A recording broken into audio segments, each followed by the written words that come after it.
Hello everyone, welcome to the Autoimmune Dietitian YouTube channel. My name is Annie. I'm a registered dietitian and I work with people struggling with autoimmune diseases. In my work with my clients, I help them use food and lifestyle to improve their health.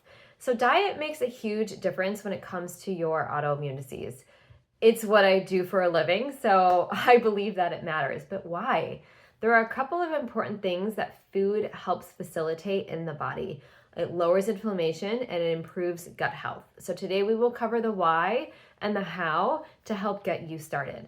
Before I jump in, I just need to attach a disclaimer to this video that the information in today's talk is not the substitute for the diagnosis, treatment, or care of disease by a medical provider. This is for informational purposes only. Please consult your qualified health professional for any changes you make to your medical care.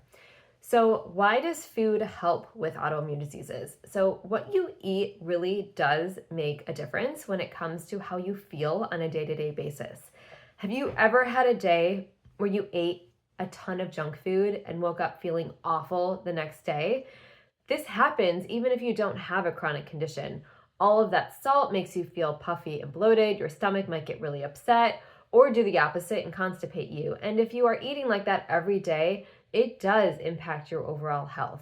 And one of the reasons this happens is because of inflammation.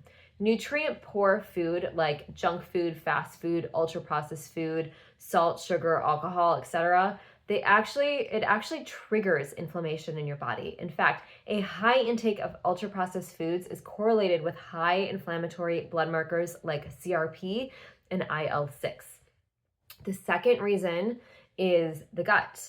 These foods disrupt the gut microbiome and skew the diversity towards opportunistic and pathogenic bacteria, which in turn generates more inflammation in the gastrointestinal tract.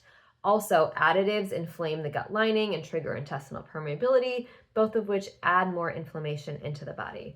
So now the big question is, how do I eat to improve my autoimmune disease?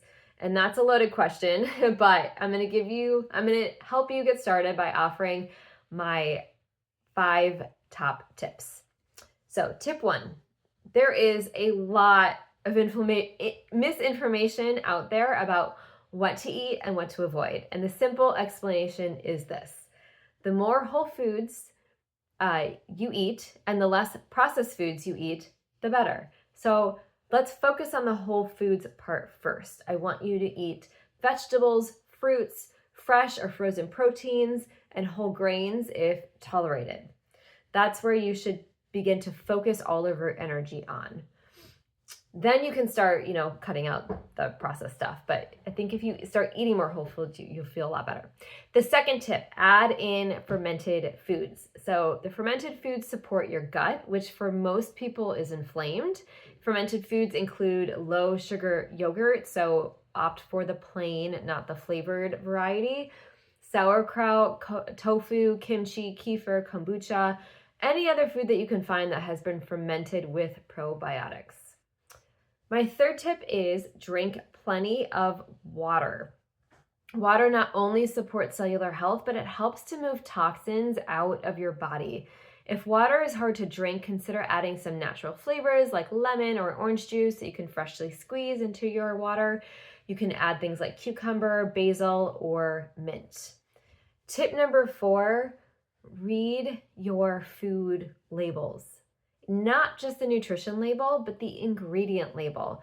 Anything that doesn't look like a food minus vitamins, because vitamins can get confused with chemicals. So use your Google at the grocery store and start Googling, all the different ingredients. But anything that's, again, that doesn't look like a vitamin or a food is likely a chemical additive, an emulsifier, a gum, a stabilizer, or a preservative. These all trigger inflammation. The more careful you are about removing these from your diet, the better you will feel. Tip number 5, sugar and alcohol are unfortunately the 2 biggest triggers for inflammation. Consider cutting these out for 4 weeks to see if it makes a difference in your symptoms. A little maple syrup or honey is okay, but again, everything in moderation and everything else should be removed. So just to recap, today we talked about my top tips for starting off on a healthier journey with food. So focus on whole foods, add in fermented foods, drink plenty of water, read your labels, and avoid sugar and alcohol. If you would like more help with this, or feel like you need more structure, I would love to help you. I offer free 15-minute discovery calls to learn about you and to see if we are a good fit for each other in terms of working together. So if you go to my YouTube profile, it should be a link to book a free discovery call. If you can't find it there, if you go to my website, AnnieRubin.com, you will definitely find it there. While you're on my website, check out the blog. I've got some free downloadable guides. I've got a contact page. You can reach out to me directly. Have fun with it. Let me know if you have any questions. And if you don't subscribe to my YouTube channel, please hit the little subscribe button. I do try to put these videos out every week or so. So thanks for joining me, and I will see you next time.